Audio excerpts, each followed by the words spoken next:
Hello, I'm the Eternal Newbie. The extra L is for, I don't know, litigious? Stupid L words. You know, in retrospect, I should have made it an extra T or an S or something. Coming up with new L words is laborious to say the least. Forget that though. Today we're going to look at one of my favorite things, Dungeons & Dragons feats. But not just any D&D feats, homebrew D&D feats. And not just any homebrew D&D feats either. Homebrew overpowered D&D feats. This week we're going to look at 4 feats that range from a bit overdone to game breaking to I didn't know Thanos played D&D. Before we start though, a quick word from our sponsor. Today's sponsor is the letter L. Really? Well, that's just really poor timing. Let's start with a feat called Abused.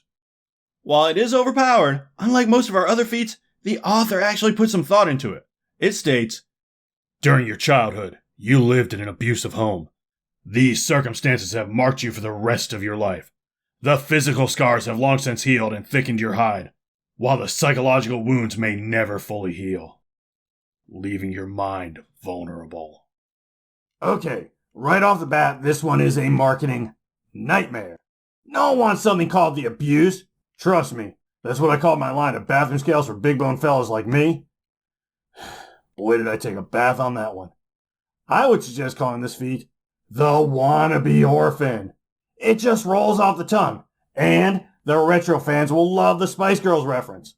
We'll market it to the players that love to, one-up their teammates. Oh, your parents were killed by a dragon when you were only 6 and you had to make your own way ever since? Lucky! So that's one way you can look at it. Let's go ahead and take a look at what it does now. You gain resistance to bludgeoning damage. When you take psychic damage, you must make a wisdom saving throw with a DC of 15. Upon failure, you are stunned for 1 round. On a success, you can add double the damage modifier to your next attack, but all attacks against you have advantage until the start of your next turn. You have advantage on saving throws against being frightened, and disadvantage on saving throws against being charmed. Bludgeoning damage is one of the most common types in the game. Resistance to that is huge. Sure, it is offset a bit by the next part, but you'll probably be okay as long as you don't piss off the bard. If it was me though, I would have made this a background instead of a feat. Ooh, maybe I'll do backgrounds next video.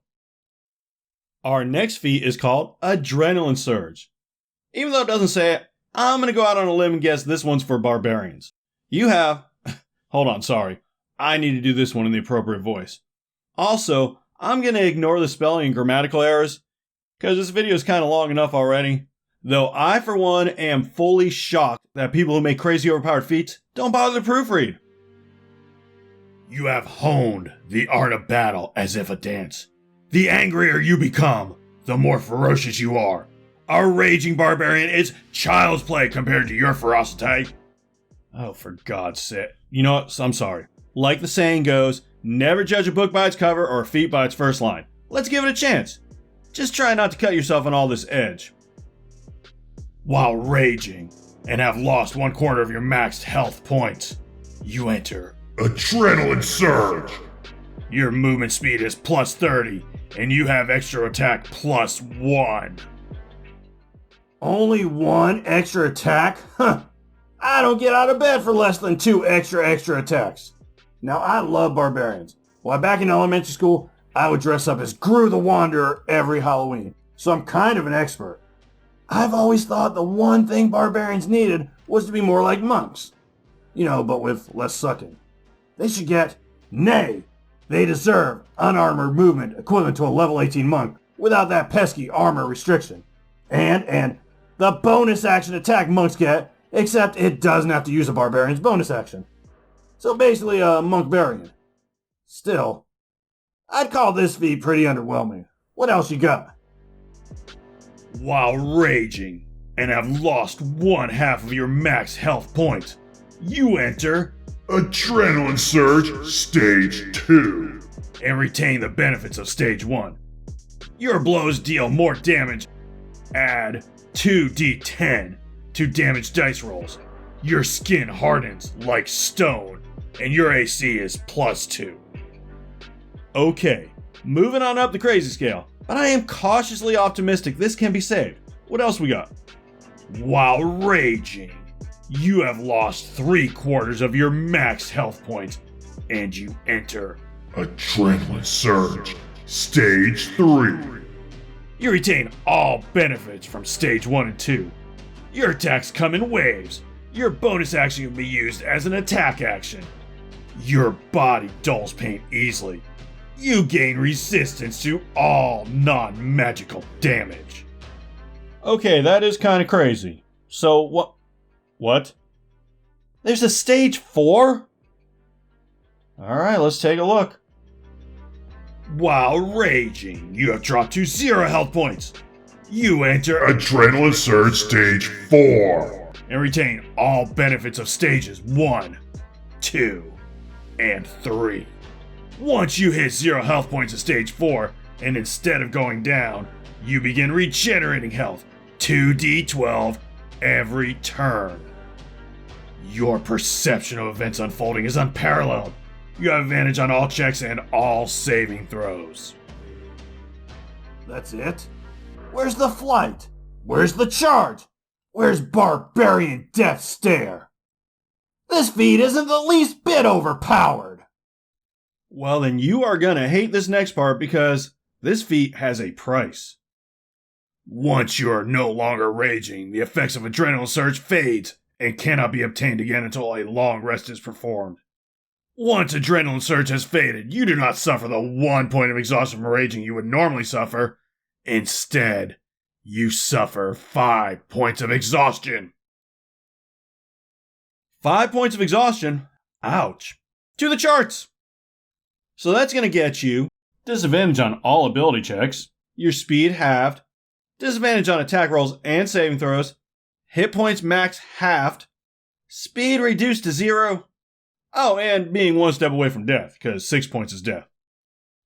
Now, this can be mitigated if you happen to have an artificer, bard, cleric, druid, or ranger in the group, high enough level, who likes you enough to spend 100 gold points 5th level spell, and isn't pissed you just made the boss fight trivial. You might even be able to walk to your deathbed when they cast Greater Restoration on you. Otherwise, you're not going to be doing much for the next 3 or 4 days. I see what they're going for, making this like a last resort type of thing. Unless, of course, you have stashes of potions of vitality, which are very rare potions that remove all exhaustion. In that case, go buck wild with your bad self. Next on the list is Arcane Prodigy.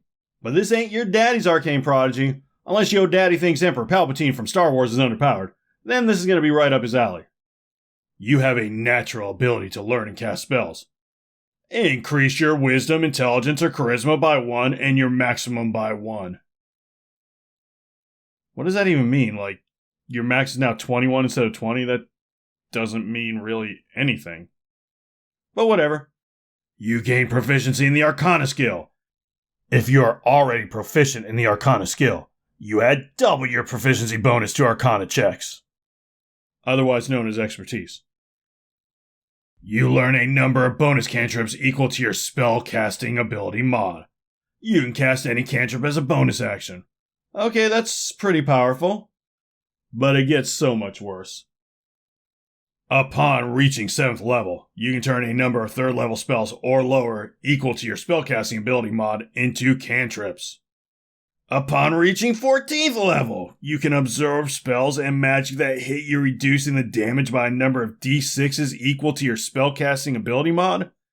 If this was a spell reduced by this ability, you can learn the spell provided you have a spell slot to cast it. You can do this a number of times equal to your spellcasting ability mod. And I'm guessing it resets on a short or long rest? I don't know, whatever.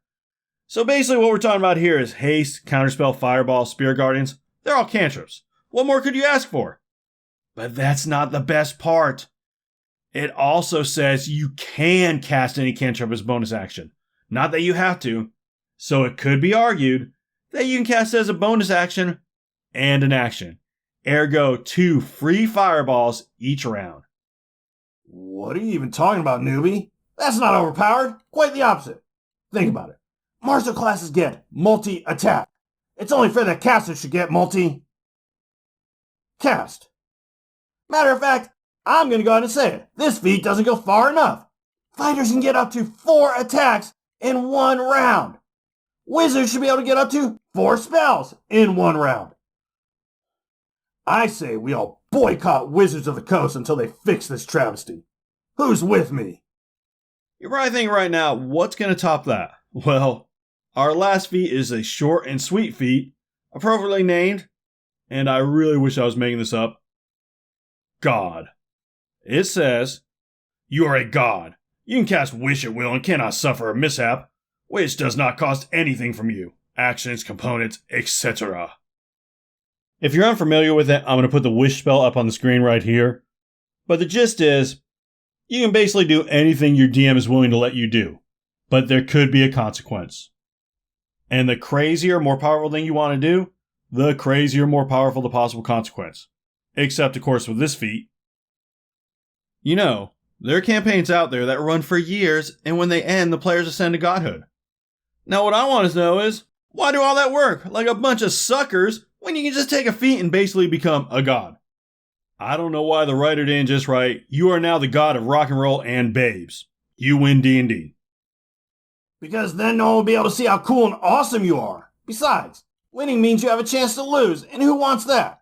This way, you can easily conquer any obstacle put in front of you and impress everyone at the table and prove you are not the loser everyone said you were and that you don't smell like mothballs covered in paint thinner and you do change your underwear. You just occasionally forget. For a few months. You are in fact a winner. W-I-N-E-R. I love this feat, and I'm for sure going to ask my DM to let me take it. My first wish is going to be for friends. That was oddly specific. Anyways, I'm going to be posting videos more often here, and I'm in need of topics.